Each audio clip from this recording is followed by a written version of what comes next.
તો બીજી તરફ જૂનાગઢ જિલ્લાના માંગરોળમાં મગફળીની ખરીદીને લઈને આક્ષેપો લગાવવામાં આવ્યા છે। સ્થાનિક ખેડૂતોએ ભાજપ કોંગ્રેસની મિલીભગતના આક્ષેપ કર્યા છે તેમજ અન્યાય થતો હોવાના પણ આક્ષેપ કર્યા છે। તો બીજી તરફ ભાજપ અગ્રણીએ રાજ્ય બહારથી મગફળી લઈને આવવામાં આવતી હોવાનો પણ આક્ષેપ કર્યો છે।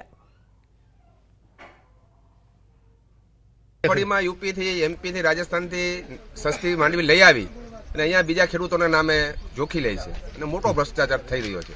ખાંડીએ લગભગ 8-10 હજાર રૂપિયાનો ફરક પડતો એવું લાગે છે। સરકારે રજૂઆત છે કે આ માંડવીની તપાસ કરવામાં આવે અને આ લોકોની જે એજન્સી છે એને રદ કરવામાં આવે અને ખરીદી તાત્કાલિક ધોરણે બંધ કરવામાં આવે। રાજસ્થાન અને એમપી સાઈડથી જે જૂની મગફળી મંગાવી છે અને અત્યારે ચાલુ ઓલાની અંદર નાખી દેવામાં આવે છે સ્થાનિક ખેડૂતોના નામે અને ટૂંકમાં એક ખાંડી દીઠ 7-8 હજાર જેવું પ્રોફિટ કરવા માટે થઈને આ બધો કૌભાંડો આચરે।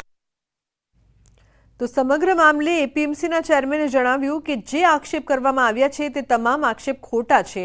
હું આક્ષેપોને નકારું છું। માંગરોળ તાલુકામાં જ્યાં 4 સેન્ટરો હાલે છે 4 સેન્ટરોમાં વ્યવસ્થિત કામ થાય છે, ખેડૂતોને વ્યવસ્થિત સંતોષ મળે છે અને ક્યાંકથી કોઈ એક બોરી પણ બહારથી આવતી હોય તો એ સાબિત કરી બતાવે। એટલે આક્ષેપ છે એ તદ્દન પાયોવિહાણા અને ખોટા છે અને એને આ 4 મંડળીઓ વતી એપીએમસીના ચેરમેન તરીકે હું આક્ષેપોને નકારું છું। તો આણંદ જિલ્લાના ભાલિયા ઘઉં ગુજરાત તેમજ અન્ય રાજ્યોમાં પણ પ્રખ્યાત છે। સોજિત્રા, ખંભાત અને તારાપુર ભાલિયા ઘઉંના ઉત્પાદન માટે જાણીતા છે, પરંતુ આ વર્ષે ભાલિયા ઘઉંના વાવેતરમાં ઘટાડો થયો છે।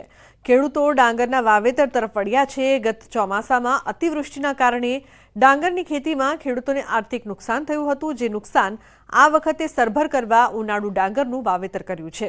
તેમજ ખેડૂતોના મતે ડાંગરના ભાવ ઘઉંના ભાવ કરતાં વધુ મળે છે। ડાંગરના ઉત્પાદનના કારણે તેમના પશુઓને ખોરાક માટે ઘાસચારો પણ મળી રહે છે, તેથી ઉનાળુ ડાંગરના વાવેતર તરફ વળ્યા છે। ખેતીવાડી અધિકારીના જણાવ્યા મુજબ ગત વર્ષની સરખામણીમાં ઘઉંના વાવેતરમાં 25% જેટલો ઘટાડો નોંધાયો છે। આણંદ જિલ્લામાં ભાલિયા ઘઉં સારા પકવતા હતા, પણ વાણ કોઈ પેલું છે નહીં અને ખેડૂતો બધા ડાંગેર ઉપર વળ્યા છે। તો ડાંગેર પાકે તો ચોખા માણસનું થાય અને ઢોરનું થાય। ભાલિયા ઘઉં ના થાય એટલે મુખ્યત્વે અત્યારે ખેડૂતો ઉનાળુ ડાંગર તરફ વળી ગયા છે। અને ઉનાળુ ડાંગર કરવાનું 2 કારણ, એક તો ડાંગરમાં સારા એવા ભાવ મળે, બીજા નંબરની વાત કરું તો ડાંગરનું સારું એવું ઉપજના કારણે